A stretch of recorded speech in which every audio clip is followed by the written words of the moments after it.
Dumating ang isang lalaki sa munisipyo at hinarap sina Jackie, Miguelito at Roberto. Mabigat ang balitang dala niya. Kinabukasan na raw ilalabas ang opisyal na resulta ng eleksyon. At malinaw doon na si Tanggol, ang tunay na nanalo bilang mayor. Agad na nabahala si Jackie at mariing sinabi na hinding-hindi siya bababa sa pwesto, anuman ang mangyari. Si Miguelito naman ay nagngit-ngit sa galit, hindi makapaniwala sa narinig, at sunod-sunod na nagtanong kung ano pa ang maaari nilang gawin upang mapigilan ang paglabas ng katotohanan. Sa gitna ng tensyon, nanahimik sandali si Roberto bago nagsalita. Desidido siyang hindi kailanman dapat malaman ng publiko ang totoo, at handa siyang gawin ang lahat upang protektahan ang lihim na iyon. Hindi nagtagal, naglabas agad ng utos si Roberto na magtayo ng mga barikada sa paligid ng kanilang kinaroroonan. Layunin nitong pigilan ang pagpasok ng ibang pulis at mga nagpoprotesta na maaaring magdulot ng gulo. Para kay Roberto, kailangang kontrolado ang lahat, ang lugar, ang impormasyon, at ang sitwasyon. Alam nilang nalalapit na ang anunsyo ng resulta at anumang pagkukulang ay maaaring magpabagsak sa kanila sa pwesto. Sa kanilang isip, ang pagharang sa katotohanan ang tanging paraan upang manatili sa kapangyarihan. Samantala, sa kabilang dako, nagkausap sina Mando at Rigor. Ipinaalam ni Mando na may natanggap silang tip kung saan nagtatago si Tanggol at ang kanyang mga kasamahan, kaya agad silang nagsagawa ng raid. Ngunit nabigo ang operasyon, nakaligtas, at nakatakas pa rin si Tanggol. Doon na sumabog ang galit ni Rigor. Para sa kanya, isang matinding insulto ang hindi siya nasabihan bilang hepe ng kapulisan. Pakiramdam niya ay binastos at binipas ang kanyang autoridad. Sa sobrang galit, sinuntok niya si Mando. Ngunit nang hindi pa rin tumigil si Rigor, napuno na si Mando. Bumunot siya ng baril at itinapat ito kay Rigor, sabay pagsabog ng katotohanan. Hindi si Tanggol ang may kasalanan sa pagkamatay ng kanyang mga anak. Natigilan si Rigor, napatitig, at tila unang beses na yumanig ang matagal niyang paniniwala. Dumating si Marites at agad nagkaroon ng mainit na sagutan sa pagitan nila ni Rigor. Hindi pa rin matanggap ni Marites ang pagkawala ng kanyang anak, at bawat salita ni Rigor ay lalo lamang nagpapalalim ng sugat. Ngunit sa halip na humingi ng tawad, mayabang pang bumunot ng baril si Rigor at isinisi kay Marites ang lahat. Tinawag siyang pabaya. Hindi nagpatalo si Marites. Buo ang loob niyang sinabi na si Rigor ang tunay na may kasalanan dahil sa galit, hinanakit, at kasamaan nitong nadadamay ang lahat, lalo na ang kanilang anak. Mariin niyang ipinahayag na wala nang karapatan si Rigor na pamunuan o angkinin ang lamay ni Santino. Sa huli, kinuha nila ang labi ni Santino upang dalhin ito sa kanila, bilang huling paggalang at pag-angkin sa anak na matagal nang inagaw ng karahasan. Dumating si Rigor sa lugar kung saan inilalamay si Santino, kasama ang ilang pulis at si Marites.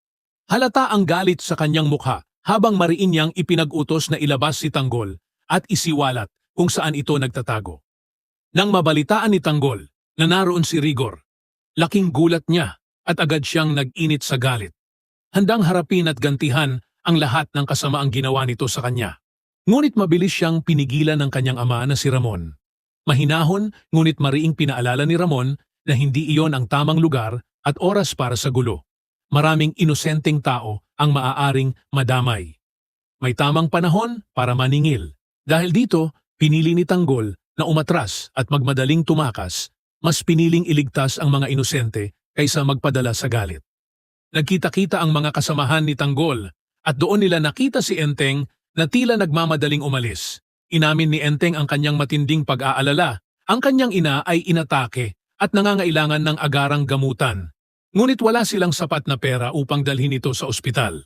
Mabigat ang sitwasyon at halos mawalan na siya ng pag-asa. Ngunit agad siyang pinakalma ni Tanggol at sinabing wala na silang ibang mapagpipilian. Nangako si Tanggol na gagawa sila ng paraan. Pumunta sila sa isang jewelry shop at mabilis itong nirenteng at hindi sila nanakit ng kalagayan nito. Ang tanging pakay ay makakuha ng mga alahas at ginto na maaari nilang ipalit sa pera para sa gamutan.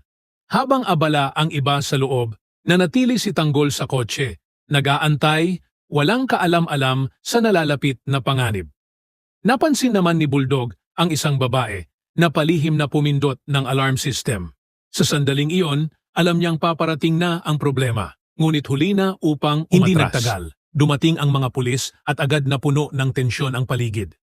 Nagulat si Tanggol nang makita ang mga armadong tauhan at hindi niya agad maintindihan ang nangyayari. Paglabas nila, pinasuko sina Bulldog at ang iba pang kasama na nasa loob ng jewelry shop. Ngunit hindi pumayag si Tanggol na basta na lamang sumuko. Kasama si Ramon, mabilis silang kumilos. Pinaputukan ang mga pulis na nakapwesto at nakatutok ang baril sa kanyang mga kasama upang makalikasan ang mga ito. Sa gitna ng kaguluhan, ipinakita ni Tanggol ang kanyang tapang, husay at determinasyon, handang ipaglaban ang kanyang mga tao kahit pa mas lalo silang malubog sa panganib. Sa kabuuan ng mga pangyayari, malinaw na papalapit na sa sukdulan ang labanan sa pagitan ng katotohanan at kasakiman sa kapangyarihan. Habang unti-unting lumilitaw na si Tanggol, ang tunay na nanalo bilang mayor, mas lalo namang naghihigpit at nagiging marahas ang kampo ni na Jackie, Miguelito at Roberto upang pigilan ang pagbubunyag ng katotohanan. Sa kabilang panig, nagsisimula ng mabasag ang mga maling paniniwala, mula sa pagyanig ng konsensya ni Rigor hanggang sa matapang na pag-angkin ni Marites sa hustisya para sa kanyang anak. Kasabay nito, napipilitan si Tanggol na gumawa ng mga desisyong taliwas sa kanyang prinsipyo upang iligtas ang mga mahalaga sa kanya, gaya ng pagtulong kay Enteng at sa kanyang ina. Ngunit ang bawat hakbang ay may kapalit. Ang pag-raid sa jewelry shop ay nagtulak sa kanila sa mas matinding panganib at direktang sagupaan sa mga pulis.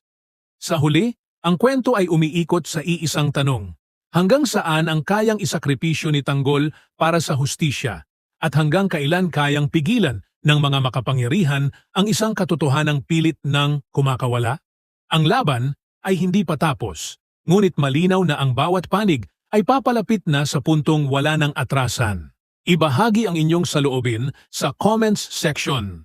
Huwag kalimutang mag-subscribe at i-click ang notification bell para hindi ninyo ma-miss ang susunod na kabanata ng Batang Quiapo.